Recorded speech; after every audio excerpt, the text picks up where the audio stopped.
So this session is about the first tool that we're going to learn, which are going to assist us in the process of scheduling for the project. So it is the second part in the planning process, which we already know how to scope for the project. Now we need to schedule for the project. So this is about the critical path method. It's going to be a new tool, and this is the introduction to that section. Good. So when it comes to the critical path method, it is a tool that we use so that we can visually work out how the interaction between each of the activities in the project works and the flow of those activities through the project. And then we work out when each one of those activities can or need to start and can or need to finish. So you'll see the word there, there's a keyword there, it's an algorithm. So we are going to learn an algorithm that visually helps us with some calculations to work out when each and every activity in the project can start or have to start and can finish or have to finish. So we're talking about a critical path. A critical path is determined by identifying the longest route through the project, and I'll show you that through the examples. And then we say this kind of tool is an activity on the node approach. So what we are saying is that the nodes within the activity shows all the information that we need to know about those activities. And the arrows only show the sequence that we have. This is important to note because in the past there was tools that were developed where what they called activity on the arrow, which says the arrows represented the activities and the blocks represented deadlines. But we are not going to use that. We are going to use the critical path method, activity on the node process in this new tool we're going to learn. Okay, so when it comes to scheduling, when it comes to the critical path method, we need to understand what the diagrams mean. So we call this the critical path diagram. The critical path diagram is the flow of activities through the project. And what I want you to see or to hear or to understand when we talk about the critical path diagram, we talk about a flow of activities. We talk about a story that the picture or the diagram is sort of telling us. So if you take the example which we have over there, there are 1, 2, 3, 4, 5, 6 activities, and they are linked by arrows. Where the arrows start and where the arrow finish actually tells us something about the activity. So the direction of the arrow is important because the direction of the arrow tells me what I need to do that activity. So if you look at the relationship between activity A and B, that arrow starts from A going to B. So that arrow tells me that I need A, and A needs to be complete before I can do B. So the story that this diagram is telling us, let's make a story of this. Once long time ago, in a country far away, there were 1, 2, 3, 4, 5, 6 activities. The first activity's name is A. Once activity A is complete, I can do activity B. Once activity B is complete, I can do activity C, D, and E. And once activity C, D, and E is complete, and only once all of them is complete, I can do activity F. Once activity F is complete, the project is complete, and they live happily ever after. So that is the story. So I want you to see these stories when you see a diagram. And the flow of activities are very, very important because that tells us something about the relationship between the activities in the project. It's good. So what information do we need to do the critical path method? Now remember, we are project managers. So earlier in the course, we spoke about systems thinking. So we think about systems, we think in systems. So if you think about this system, we want to set up a system now, scheduling. We need information, output of something else. So the 3 sets of input to this system, scheduling, critical path method, are: number 1, you need to know what the activities are. And we got that from the whole scoping process. There was a whole process to get to that. And out of that, we got a list of activities. So that's the first one. We got the first one. The second one is we need to know the logical sequence between the activities. Now guys, this is not an easy thing to do, because it's not a process, it's not a mathematical process you can just sort of apply. Here you have to, and in project management I say there's a lot of times where you have to bring your brain.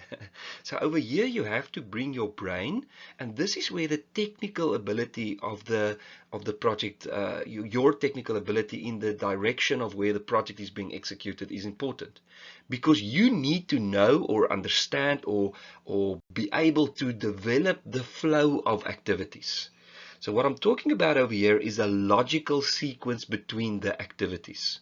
So what you will do physically, you will go and you'll take your list of activities and you'll unpack that on a table. Well, you'll probably do it on the computer, but just in your mind's eye, I want you to see the list of activities on the table, and you'll take those list of activities and you'll sequence them in a manner so that the flow makes sense.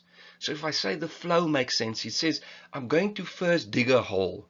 Then I'm going to buy, well, while I'm digging the hole, I can go and buy the concrete. Then I can pour the concrete in the hole. Once the concrete is set, I can start building the foundations of my house.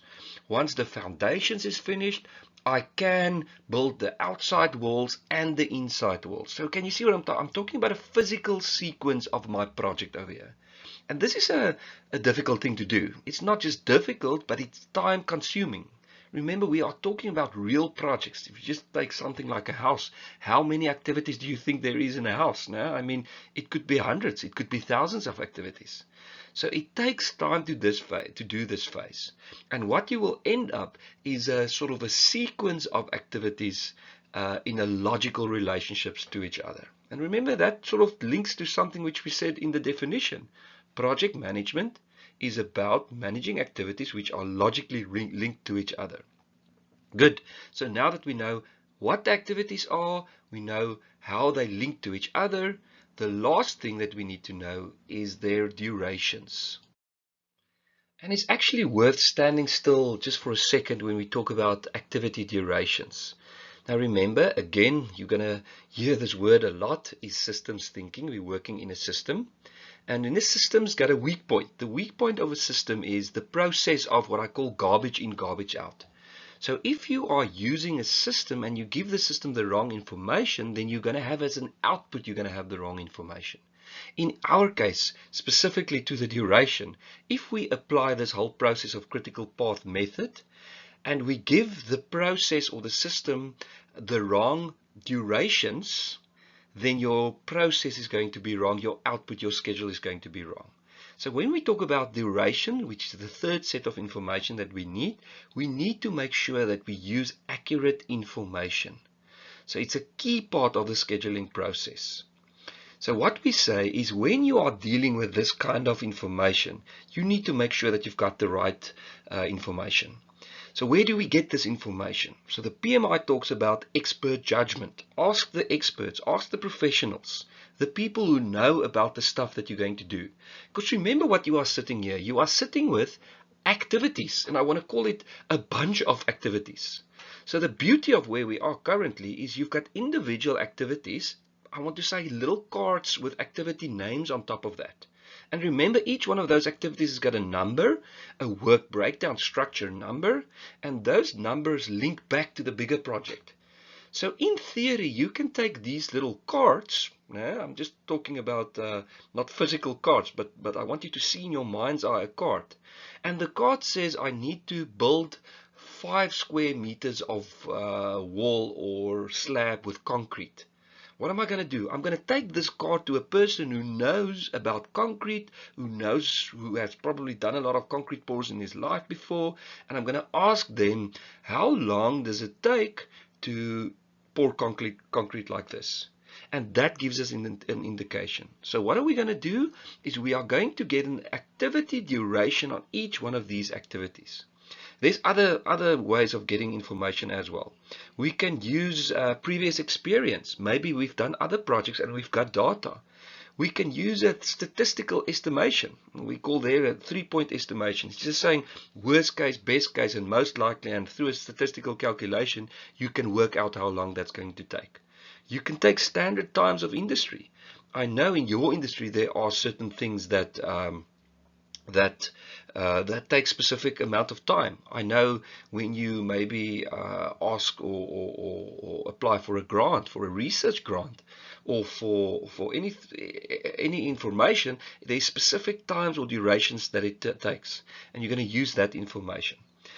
We can even use SLA, service level agreements, or quotes to give us an indication of how long something's going to take. And what we're going to do, we're going to apply all of that. I almost want to say in your mind's eye, we're going to take those cards and we're going to write on top of those cards every single activity, duration of those activity, so that we've got the second set of information. So currently, 3 sets. We've got the activities, we know where we got that. We've got the sequence, we now know where we get that. And now we've got the duration of those activities. And we know now know where we get that or where we source that. So the critical path method consists of 3 steps. The first step will be to draw the critical path diagram. The second step will be to work out what the early times of each activity is. We're going to define that later on a bit better, so don't worry about it. And the third step is what we call the backward pass, and then we populate the late times, the activity floats, and that assists us in the process of identifying the critical path. So in the next section, we are actually going to go through this process in detail so that you can do that on your own. So before we move over to the process, there's just a few words that we need to just define, or a few new terms. We already know what an activity is. No? We defined that earlier. It's the distinct scheduled portion of work that have to be completed to complete the project, which is performed during the course of the work. No? So we talk about activities. Then we say a burst activity, and that's the second sort of diagram that you see over there. That is when you have 2 activities following one. So remember the example, remember the story that I said. So to be able to do activity Y or activity W, you need to have completed activity X. So that's a burst activity. Then we call what we call a merge activity. That is if you have 2 activities followed by 1 activity. So what we say over there is both of the preceding activities needs to be completed before you can do the next one. So there we say activity P and activity Q needs to be complete before activity R can start. And that is what we call a merge activity. Then we say a path is a sequence of connected dependent activities. And we can also call this a branch. You're going to see later where we have these paths or these branches, because it gives us some information about the scheduling of the project as well. Good. Now that we have the background to scheduling or critical path method, let's dive into the process of doing this scheduling by hand and understanding what this means for us.